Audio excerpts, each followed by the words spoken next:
আজ আপনাকে একটা গল্প শোনাচ্ছি। একদিন এক ব্যক্তি নিজের দ্বারে লিখে দিলেন, আজ আমি ভীষণ দুঃখী, আজ আমার সাথে কেউ দেখা করতে আসবেন না। কিছুক্ষণ পরে তার এক বন্ধু এলো, সে সেই লেখা পড়ল, তাও গিয়ে তার সাথে দেখা করল।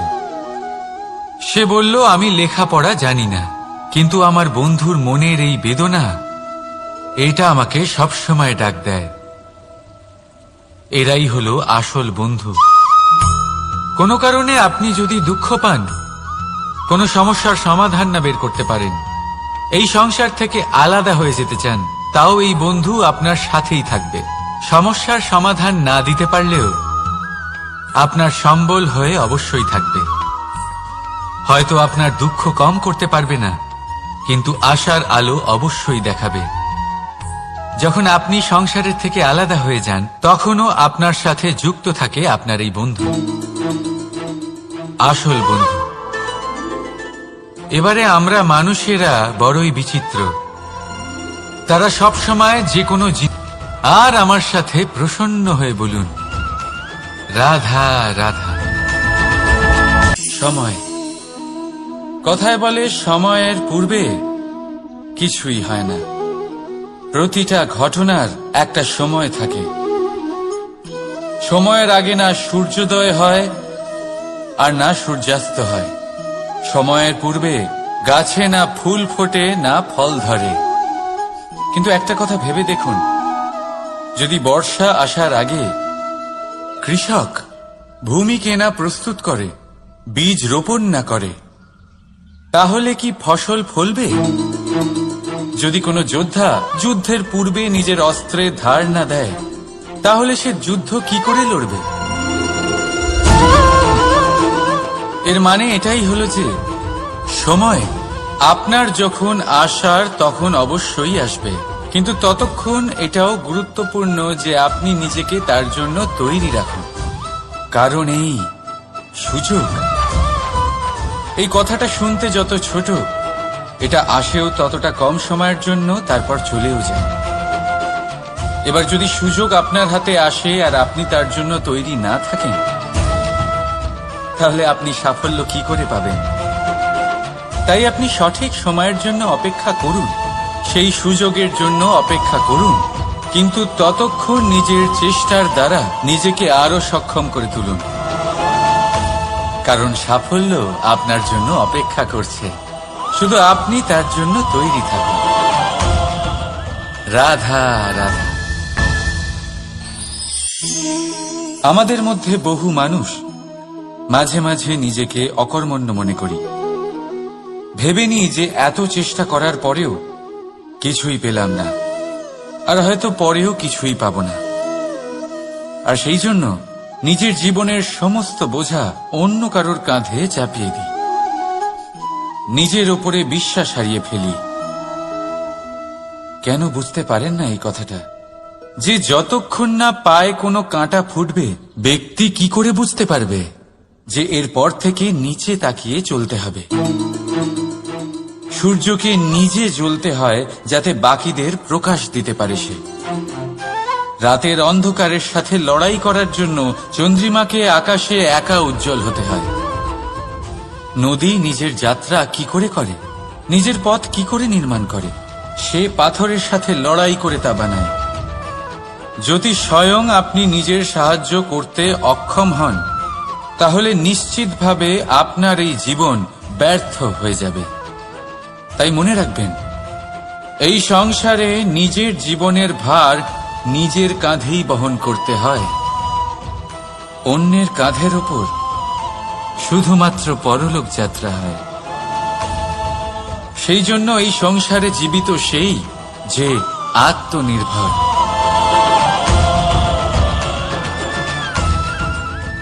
রাধা রাধা। এই লক্ষ্য আসলে কি? এই লক্ষ্য তাই যা আমরা পেতে চাই। এই সংসারে সুখী কে হয়? সুখী সেই যে তার লক্ষ্য পেয়ে গেছে। দুঃখী কে হয়? দুঃখী সেই যে তার লক্ষ্য এখনো পায়নি।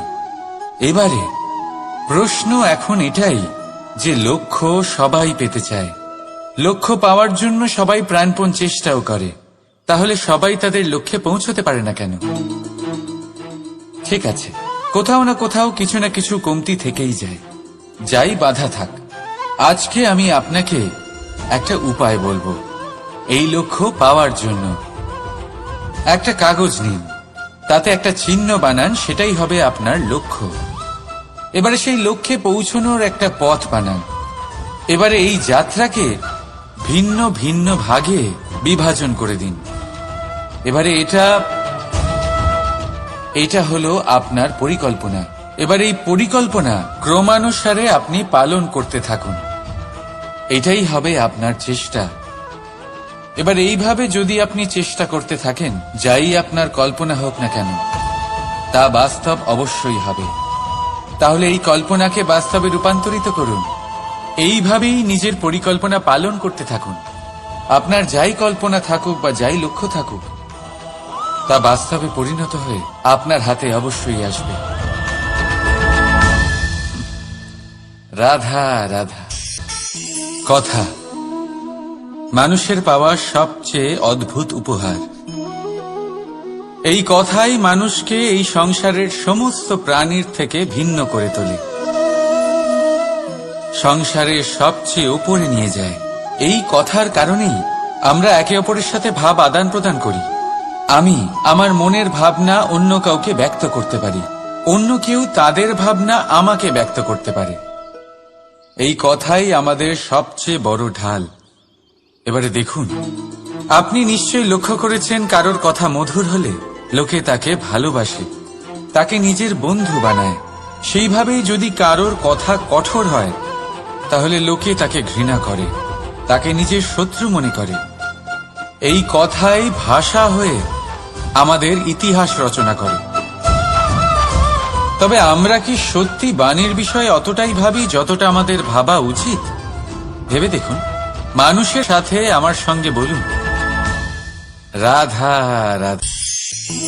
বাবার এক মিত্র ছিলেন, বড়ই দুঃখী ছিলেন, বিপদে পড়েছিলেন। কি করবেন? ব্যবসা ভালোভাবে চলছিল না, বাড়িতে শান্তি ছিল না, সমস্ত জায়গায় ক্ষতি হচ্ছিল। তাই উনি একজন জ্যোতিষীকে দেখালেন।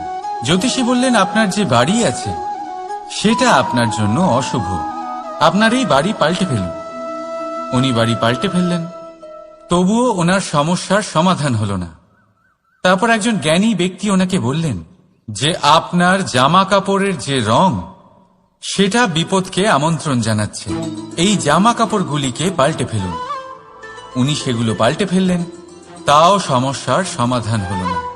আবার একজন জ্ঞানী ব্যক্তি বললেন যে আপনার আশেপাশে যে মানুষজন রয়েছে, তারা এটা চায় না যে আপনি সফল হন, তারা আপনার ক্ষতি চায়, তাদের সাথে সমস্ত সম্পর্ক ভেঙে ফেলুন। তো উনি সম্পর্ক ভেঙে ফেললেন, কিন্তু তাতেও ওনার জীবনে কোনো পরিবর্তন এলো না। তার মানে তিনি বাড়ি পাল্টালেন, জামা কাপড় পাল্টালেন, সম্পর্ক পাল্টালেন, যেটা পাল্টালেন না তা হলো স্বভাব। এই যে স্বভাব, এটা অত্যন্ত গুরুত্বপূর্ণ। এই স্বভাবই আপনার ব্যক্তিত্ব তৈরি করে। তাই নিজের স্বভাব শুধরে ফেলুন, তাতে ভালো পরিবর্তন আনুন, সবকিছু ভালোই হবে। রাধা রাধা। ক্রোধ। লোকে বলে যে এই ক্রোধ পাপেরই মূল, কিন্তু সত্যি কি এই ক্রোধ পাপের মূল? একটু ভেবে দেখুন, এই ক্রোধ বাস্তবে আসলে কি? এই ক্রোধ একটা অনুভূতি যা আপনার মধ্যে হঠাৎই অসীমিত তেজ সঞ্চালন করে। এবারে আমি আপনাকে কিছু উদাহরণ দিচ্ছি যাতে আপনি বুঝতে পারেন যে ক্রোধ আপনার জন্য ভালো কি না। যদি কারোর সাথে অন্যায় হয় আর এটা দেখে আপনার ক্রোধ হয়, আর এই ক্রোধ আপনাকে তার সাহায্য করতে প্রেরণা যোগায়, তাহলে এই ক্রোধ অবশ্যই ভালো। যদি কোথাও আপনি দেখেন যে কোনো নারীর উপরে অত্যাচার হচ্ছে আর সেটা দেখে আপনার ক্রোধ হয়, আর এই ক্রোধ আপনাকে তার সাহায্য করতে সাহস যোগায়, তাহলে এই ক্রোধ অবশ্যই ভালো। যদি এই সংসারে কোথাও আপনি কোনো অনৈতিক কাজ বা ছলনা দেখেন আর আপনার তাতে ক্রোধ না হয়, কিছুই অনুভব করেন না, তাহলে এটা কাপুরুষতা। তার মানে এটাই যে আপনি আপনার মনুষ্যত্ব হারিয়ে ফেলেছেন। তাই এটা বোঝার চেষ্টা করুন, আপনার ক্রোধের তেজের ব্যবহারের ওপরে নির্ভরশীল হল এই ক্রোধ আপনার জন্য পাপের সমান, নাকি এই ক্রোধ আপনার জন্য পুণ্যের স্থাপক। রাধা রাধা। মোহ। শাস্ত্রে লেখা আছে যে মোহ শুধু সেই ব্যক্তিকেই নয়, বরং সেই আরেক ব্যক্তিকেও বিনাশ করে দেয় যার ওপরে সেই মোহ আছে। এবারে লোকে কি করেন, এই শাস্ত্রে লেখা কথাগুলি শুধু শাব্দিক অর্থে নেন। এই মোহ, দেখুন, এটা শুভও হতে পারে, শুধু এর রূপ ভিন্ন ভিন্ন হয়। এটা ভালো করে বুঝতে হবে। এবারে মোহ যদি কোনো বস্তুর উপরে থাকে তাহলে তা লালসা হয়ে যায়। মোহ কোনো বিশেষ ব্যক্তির উপরে হয়ে গেলে তা প্রেম নয়, জানতে চাইবেন। ভেবে দেখুন, সিদ্ধান্ত আপনার। রাধা রাধা। অভিমান, আত্মসম্মান, অহংকার, দেখতে গেলে এই তিনটি শব্দ ভিন্ন ভিন্ন, কিন্তু এর মূল আধার একই, আত্মসম্মান। এবার যদি কথা বলি আপনার শরীরের, আপনার সংস্কৃতির, আপনার সম্পর্কের, তাহলে অভিমান থাকা স্বাভাবিক। এবার যদি কথা বলি আপনার ব্যক্তিত্ব নিয়ে, আপনার আদর্শ নিয়ে, আপনার বিচারধারা নিয়ে, তাহলে আত্মসম্মান হলো একটা গুণ। যদি এইভাবে বলা হয় যে আমি এই কার্য কারোর সাহায্য ছাড়া, সহযোগিতা ছাড়াও করতে পারি, তাহলে এটা আত্মসম্মান, আর এটা সঠিক। যদি এভাবে বলা হয় যে আমি এই কার্য কারোর সাহায্য ছাড়াই বা কারোর সহযোগিতা ছাড়াই করে ফেলেছি, তাহলে এটা অভিমান, এটাও সঠিক। কিন্তু এই কার্য শুধুমাত্র আমিই করতে পারি আর কেউ নয়, এটা অহংকার। তাহলে এই শব্দ এবং তার অর্থ বোঝার চেষ্টা করুন। জীবন ধারণের এক নতুন পথ খুঁজে পাবেন। রাধা রাধা। সংসারে প্রত্যেক ব্যক্তি কোনো না কোনো রূপে ঈশ্বরকে মানে। কেউ মূর্তি রূপে, তো কেউ তত্ত্ব রূপে, কেউ ভাবনা রূপে, আবার কেউ স্বভাব রূপে। কেউ নিজের মধ্যে পরমাত্মা খোঁজে, আবার কেউ অন্যের মধ্যে। কারোর কাছে জ্ঞানই পরমাত্মা। সংসারে প্রত্যেক মানুষই কোনো না কোনো রূপে তার ঈশ্বরকে পেয়েই যান। কিন্তু একটা কথা বলবো, ঈশ্বর প্রথমেই নিজের একটা স্বরূপ পৃথিবীতে আপনার কাছে পাঠিয়ে দিয়েছেন। সেই স্বরূপ হলো আপনার মাতা, আপনার মা। কিন্তু প্রত্যেক মায়ের মধ্যে ঈশ্বর অবশ্যই থাকে। রাধা রাধা। আপনি নিশ্চয়ই দেখে থাকবেন যে প্রদীপের নিচে অন্ধকার থাকে। যে প্রদীপ সংসারকে আলোকিত করে, সেই প্রদীপের নিচেই অন্ধকার। এবারে অনেক মানুষ আছে যারা এই বিষয়টা এইভাবে দেখে যে ব্যক্তি নিজের সমস্যার সমাধান করতে পারে না, আর গোটা সংসারকে উপদেশ দেয়। কিন্তু এইটা দেখার আরো একটা দৃষ্টিভঙ্গি আছে, আর সেটা হচ্ছে যে স্বয়ং জ্বলে সংসারকে আলোকিত শুধু সেই করতে পারে যার আধার বড়ই শীতল হয়। এই সংসারের পথপ্রদর্শক সেই হতে পারে, এই সংসারকে দিশা সেই দেখাতে পারে যার মধ্যে সন্তোষ আর ধৈর্য শক্তি আছে।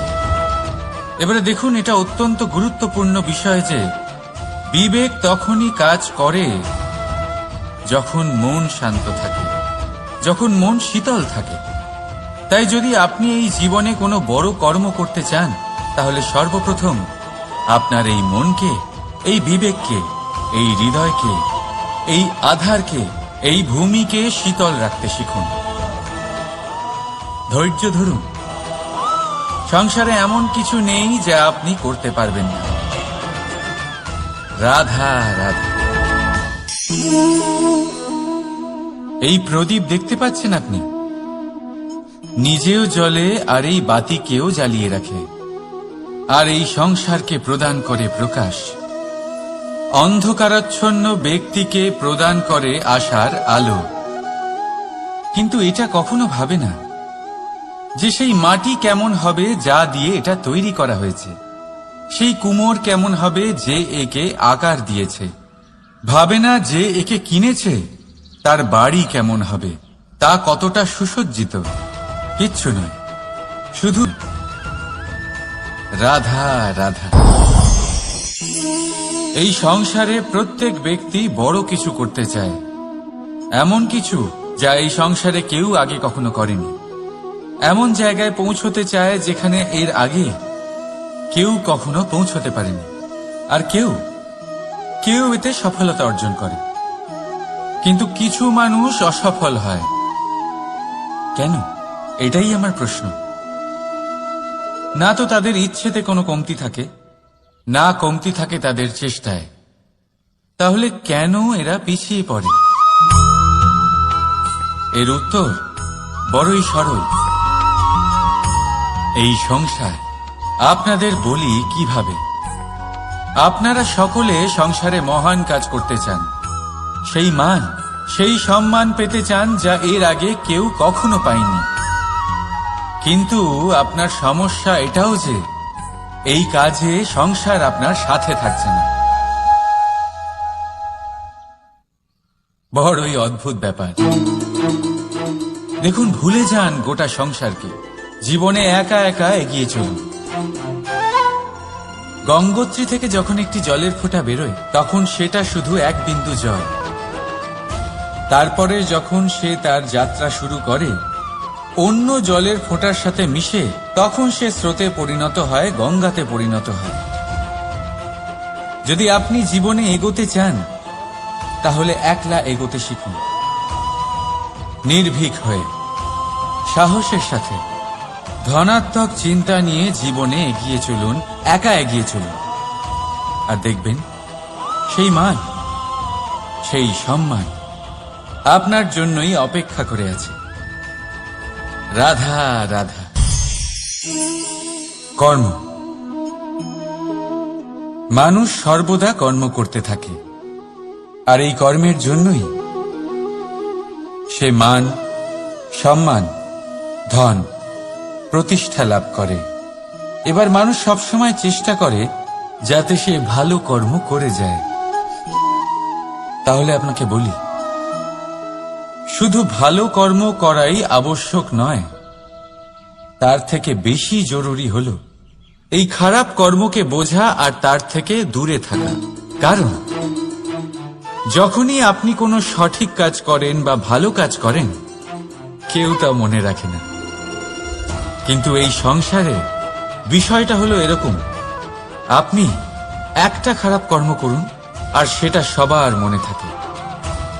এই খারাপ কর্ম কাজলের এক কৌটোর মতো হয়। আপনি যতই চেষ্টা করুন বাঁচিয়ে ব্যবহার করার, কিন্তু এই কালিমা কোথাও না কোথাও অবশ্যই লেগে থাকে। সেই জন্য জীবনে ভালো কর্ম অবশ্যই করুন, কিন্তু তার থেকেও বেশি জরুরি হলো এই খারাপ কর্মের থেকে দূরত্ব বজায় রাখা। আর এটা অবশ্যই করবেন। রাধা রাধা। সংসারে সমস্ত জায়গায় এই ব্যবসা চলতে থাকে। কিছু পাওয়ার জন্য কিছু দিতে হয়, লাভের জন্য কিছু বিনিয়োগ করতে হয়। যদি কারোর অনুভূতি জানতে হয় তাহলে নিজের অনুভূতিকে ব্যয় করতেই হবে। এবার দেখুন না, কারোর আসল চেহারা যদি জানতে হয় তাকে স্বাধীনতা দিয়ে দেখুন। যদি কারোর মনের শুদ্ধতা জানতে হয় তাহলে তাকে ঋণ দিন। যদি কারোর গুণ জানতে হয় তাহলে তার সাথে একসঙ্গে বসে ভোজন করুন। যদি কারোর ধৈর্যের পরীক্ষা নিতে হয় তাহলে তাকে তার প্রিয় কাজ করতে বারণ করে দেখুন। যদি কারোর ভালো দিক জানতে হয় তাহলে তার থেকে পরামর্শ নিয়ে দেখুন। এক অনুভূতির বদলে অন্য এক অনুভূতি বিনিময় করতে হয়। কিন্তু এই সংসারে একটাই এমন অনুভূতি আছে যেটা দেখার জন্য, যেটা পাওয়ার জন্য আপনাকেও ঠিক সেই অনুভূতিটাই দিতে হবে, আর সেটা হলো প্রেম। যদি কারোর ভালোবাসা দেখতে হয় তাহলে তাকে নিঃস্বার্থ ভালোবাসা দিন।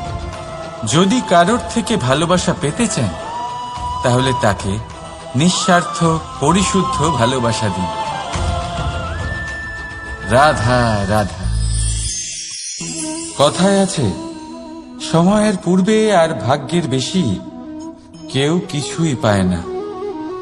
এবার এর মানে কি এটাই যে আপনি শুধুমাত্র সময়ের অপেক্ষা করবেন, সবকিছু নিজের ভাগ্যের ওপর আর কপালের ওপরে ছেড়ে দেবেন, নিজে কিছুই করবেন না? যদি আপনি এরকম করেন তাহলে আপনি একটা বস্তু অবশ্যই পাবেন: নিরাশা, অসফলতা। এবারে আপনি বলবেন, যদি সবকিছুই ভাগ্য আর সময়ের ওপরে নির্ভরশীল হয় তাহলে আমরা কি বা করতে পারি? করতে পারেন চেষ্টা, পরিশ্রম। এই চেষ্টাই আপনার জীবনে সেই সময়কে আপনার কাছে টেনে নিয়ে আসে, সেই সময়ে যার অপেক্ষা আপনি করছেন। আর এই ভাগ্য তার সামনেই নত হয় যে সর্বদা পরিশ্রম করতে থাকে। রাধা রাধা। এই পদ্ম ফুল দেখতে পাচ্ছেন? এর অভ্যেস হলো জলস্তরের ওপরে ভাসা। সেই জন্য জলাশয়ের জলস্তর যখন বৃদ্ধি পায়, এই যে ফুলের কাণ্ড দেখছেন সেটাও বাড়তে থাকে, যাতে এই ফুল জলস্তরের ওপরে থাকে। কিন্তু যখন সেই জলাশয়ের জলস্তর নামতে থাকে, সেই কাণ্ড নিজেকে ছোট করতে পারে না, আর এই ফুল নিজের ভারে নিজেই ভেঙে পড়ে। এবার এটা আমাদের সাথেও হয়। সময়ের সাথে আমরা জীবনে যত সাফল্য পাই, আমাদের জীবনের স্তর বাড়তে থাকে। আর যখন আমাদের সংস্থান কমতে থাকে, আমরা সেই জীবন স্তর ছাড়তে পারি না, আর শেষ পর্যন্ত সেই জীবন স্তরের কারণেই ভারাক্রান্ত হয়ে শেষ হয়ে যায়। সেই জন্য যদি কিছু রাখতে হয় তাহলে তা হলো দৃষ্টিভঙ্গি। সাধারণভাবে জীবন যাপন করতে শিখুন, সময়ের চক্রও আপনাকে মাত দিতে পারবে না। রাধা রাধা।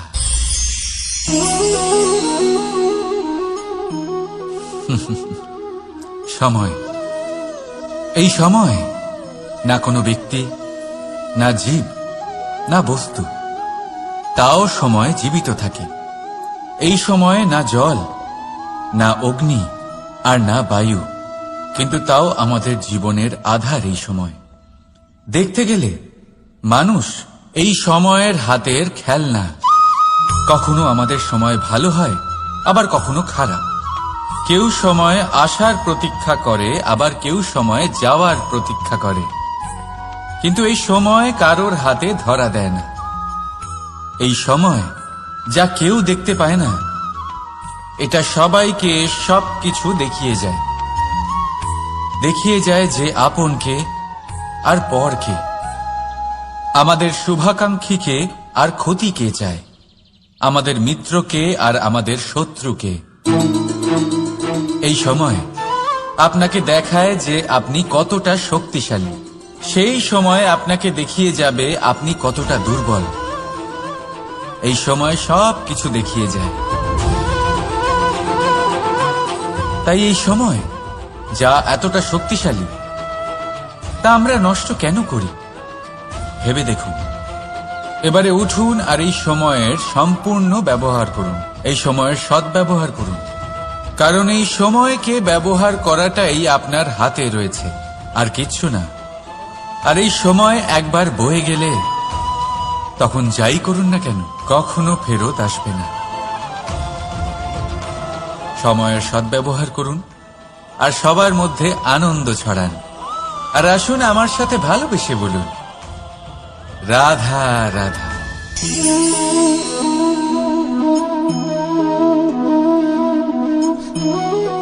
এই জল দেখতে পাচ্ছেন আপনি?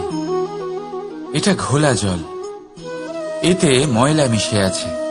কিন্তু যদি আপনি এটা কিছুক্ষণ এমনি ফেলে রাখেন, তাহলে দেখবেন এই ময়লা আপনা থেকেই নিচে থিতিয়ে পড়বে।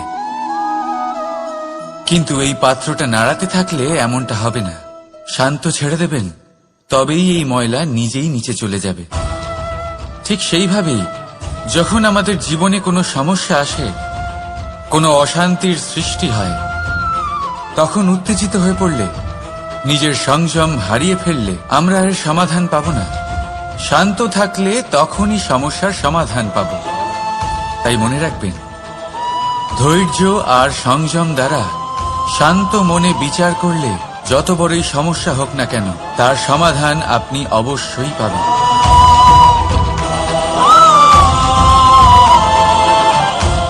কারণ অশান্তির সমাধান শুধুমাত্র শান্তি। রাধা রাধা। প্রজাপতি আকাশে উড়ে বেড়ায়, সে সুন্দর ফুলের রস আস্বাদন করে, উন্মুক্ত উড়ে বেড়ায়, কিন্তু তারও বিপদ কম কিছু নেই। যেমন হল পতঙ্গ, জন্তু এই প্রজাপতিকে নিজের আহার করে নেয়। তাকে এদের থেকে সাবধানে থাকতে হয়। সত্য হলো এটাই যে এই প্রজাপতি ততদিনই সুরক্ষিত থাকে যতদিন এদের পাখনা বৃদ্ধি পায় না।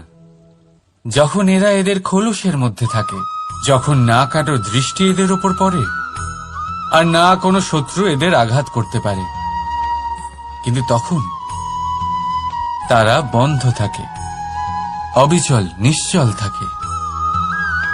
এই সুন্দর সংসার দেখার জন্য, এই সুন্দর আকাশ পাওয়ার জন্য তাকে তার সুরক্ষা ক্ষেত্র থেকে বাইরে বেরিয়ে আসতেই হয়। আর এটাই জীবনের নিয়ম। মানুষের সাথেও ঠিক এরকমই হয়। যদি মানুষ বিশ্রাম আর সুরক্ষা এদের বন্ধন থেকে না বেরোয়, তাহলে সে জীবিত অবশ্যই থাকবে, কিন্তু জীবন ধারণ করতে পারবে না। কারণ যদি জীবনে বড় কিছু করতে হয়, বড় কোনো কিছু পেতে হয়, সাফল্যের শিখর অবধি পৌঁছতে হয়, তাহলে সর্বপ্রথম আপনাকে নিজের সুরক্ষা ক্ষেত্র থেকে বেরিয়ে আসতেই হবে। এই আরামকে ত্যাগ করতেই হবে। তবেই আপনি সফল হতে পারবেন। তবেই আপনি এই প্রজাপতির মতো আকাশে উড়ে বেড়াতে পারবেন। রাধা রাধা। কখনো ভেবে দেখেছেন আমরা জিহ্বার সাথে সাথে কান কেন পেয়েছি? এবার আপনি বলবেন, এ তো সহজ কথা, যাতে আমরা কথা বলার সাথে সাথে শুনতেও শিখি। এবারের আরো একটা গুরুত্ব আছে। আগে আমাকে বলুন, নিজের প্রশংসা শুনতে কার না ভালো লাগে? সবারই ভালো লাগে। এটাই হলো মূল কথা। যদি এই কান দিয়ে আপনি নিজের প্রশংসা শুনতে চান, তাহলে সর্বপ্রথম এই জিহ্বা দিয়ে অন্যের প্রশংসা করতে শিখুন। এবার প্রশংসার বিষয়ে একটা অত্যন্ত গুরুত্বপূর্ণ কথা আপনাদের বলি।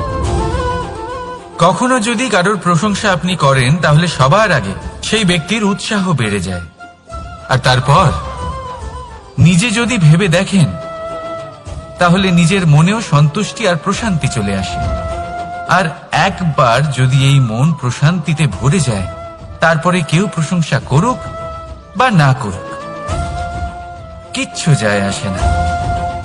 সেই জন্য সবসময় অন্যের সম্মান করবেন, স্নেহ করবেন, প্রশংসা করবেন, সুখ ভাগ করে নেবেন। যার মধ্যে যেটা ভালো আছে তা বলুন। তাকে মনে করান তিনিও ভালো, তার উৎসাহ বাড়িয়ে তুলুন। তিনি জীবনে সামনে এগোবেন, আর এই ব্রহ্মাণ্ড আপনাকে কখনো পিছিয়ে থাকতে দেবে না। রাধা রাধা। সত্য এবং অসত্য দুটোর মধ্যে পার্থক্য কি আছে? পার্থক্য হলো অ অক্ষরটার।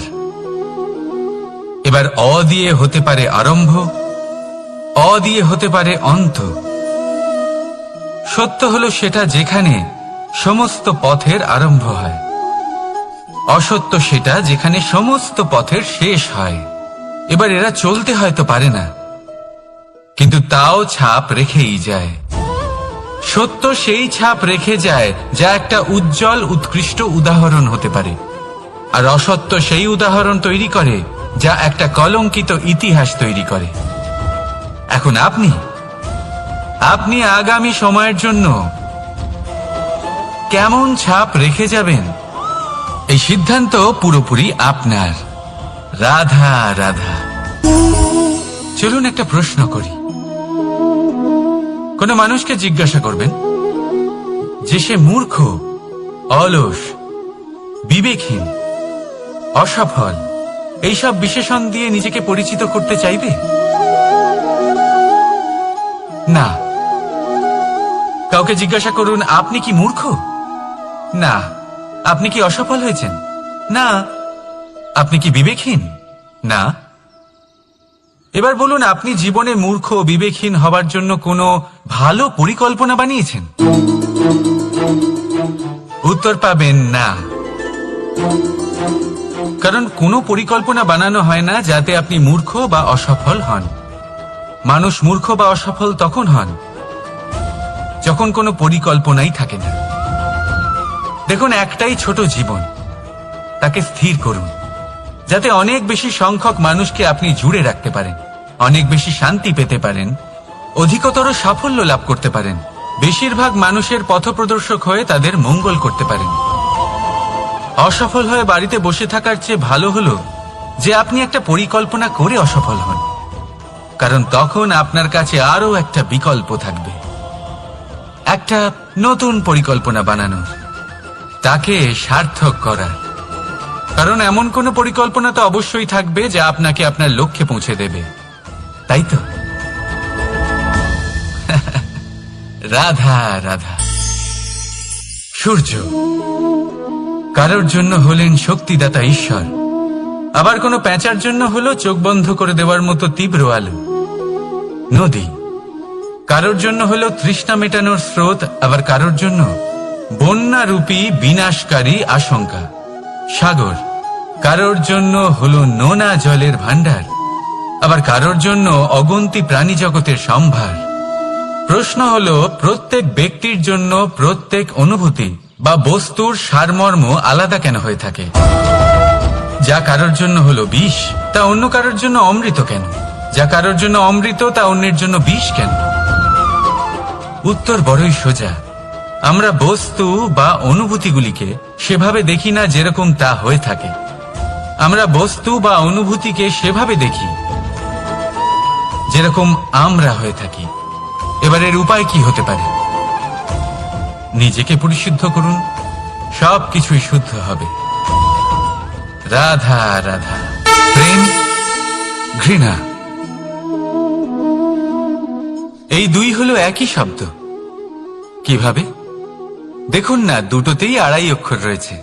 দুটোই হলো সেই অনুভূতি যা আমাদের মনের সাথে জড়িত, আর এই দুই অনুভূতির সাথেই জড়িত মানুষ আমাদের জন্য গুরুত্বপূর্ণ। পার্থক্য শুধু এটাই যে প্রেম পায় সম্মান আর ঘৃণাকে করা হয় অবজ্ঞা। এরকম কেন? কারণ প্রেম হলো সেই অনুভূতি যেখানে মানুষ সবকিছু দিয়ে দিতে চায়, সবকিছু লুটিয়ে দিতে চায়। সেখানে ঘৃণা হলো এমন অনুভূতি যেখানে মানুষ সবকিছু কেড়ে নিতে চায়, সবকিছু জিতে নিতে চায়। তাও প্রেমের অনুভূতি কখনো আপনাকে হারতে দেয় না, আর ঘৃণার অনুভূতি কখনো আপনাকে জিততে দেয় না। এবার কি করবেন আপনি? একটাই জীবন, ঘৃণার সাথে বাঁচবেন নাকি প্রেমের সাথে? আমি তো প্রেমকেই চয়ন করব। রাধা রাধা।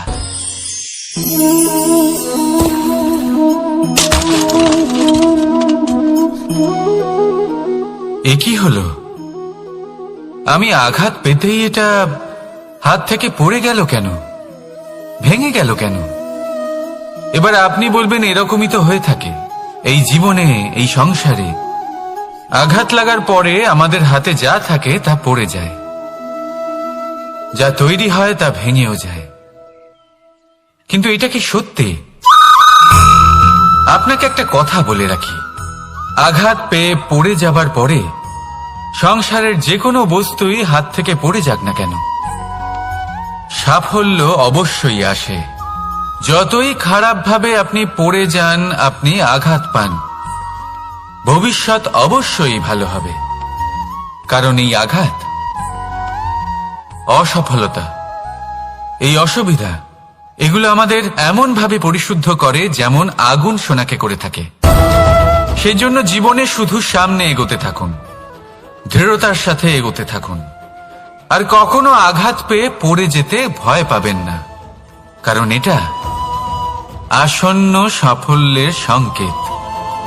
আর সাফল্য তখনই আসবে যখন আপনি পড়ে যাবেন, যখন আপনি আবার উঠে দাঁড়াবেন এবং আপনি আবার জীবনে সামনে এগোতে থাকবেন।